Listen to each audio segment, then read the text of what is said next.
And in the end, there's a certain morality to this discussion. And I think it's the reason the fiscal conservatives aren't going to do very well trying to push the government towards closure. Think about it. We went through a campaign election season where 55 to 80 billion a year taxing the rich was the centerpiece. That's what it was all about. And yet, on the moral high ground, we see this horrible disaster on the East Coast. We see Staten Island. These people need help. What's the price tag for 1 year?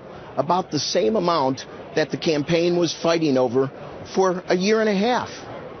Now, I understand the moral high ground. It's with us every day. Let's look at health care. Today there was an op-ed in the Wall Street Journal about the costs of Obamacare.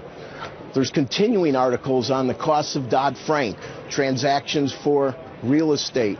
In the end, the moral high ground is a very big argument. Steve Leisman's centerpiece was how the spin, so to speak, is going to be about the word default.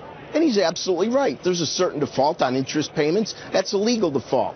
But when you don't send the checks to people on Social Security or Medicare, or you don't send checks to veterans, or you don't keep veterans' hospitals open, that's a moral issue.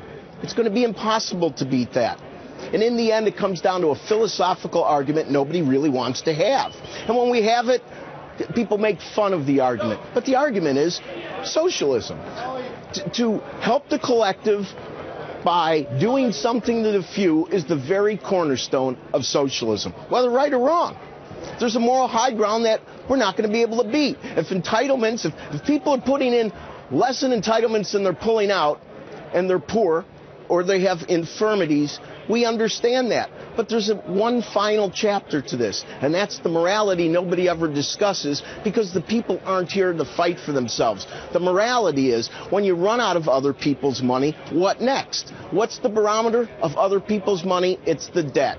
And who owns that? Those yet not born. To me, that's the highest moral ground of all. And anybody who has questions about it, just look at a few tapes of Mr. Milton Friedman or read Ayn Rand's Atlas Shrugged. Because by the time the country wakes up to the notion of the difference between capitalism and socialism, the collective versus the individual, when we get the bill, it will be too late.